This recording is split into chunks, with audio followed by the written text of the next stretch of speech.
Dobrý den, vítám vás v projektu Nejlepší trenér. Mé jméno je Jirka Zadina a dnes si ukážeme cvik, který se nazývá angličák neboli burpees. My se ukážeme z toho těžší verzí, kdy tam vložíme jednak klik a jednak tlesk nad hlavou.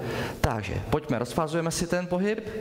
Nejprve postavíme se na šířku ramen, jdeme do vzporu na rukou s tím, že nekrčíme nohy, jenom mírně, nejdeme do velkého dřepu nebo poddřepu, ale mírně pokrčíme kolena, dáme si ruce do vzporu, skáčeme do vzporu a my, důležité, nepropadnout v bedrech, ramena zasazená dole, takže srovnávce.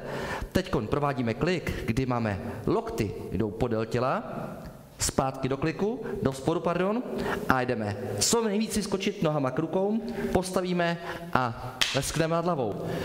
Máme ho rozfázovaný, pojďme na rychlejší verzi. Takže nohy na šířku ramen, jdeme hop, klik, nahoru, výskok. Jednoduchý, velice účinný cvik. Mějte se krásně, cvičte s námi a hezký den.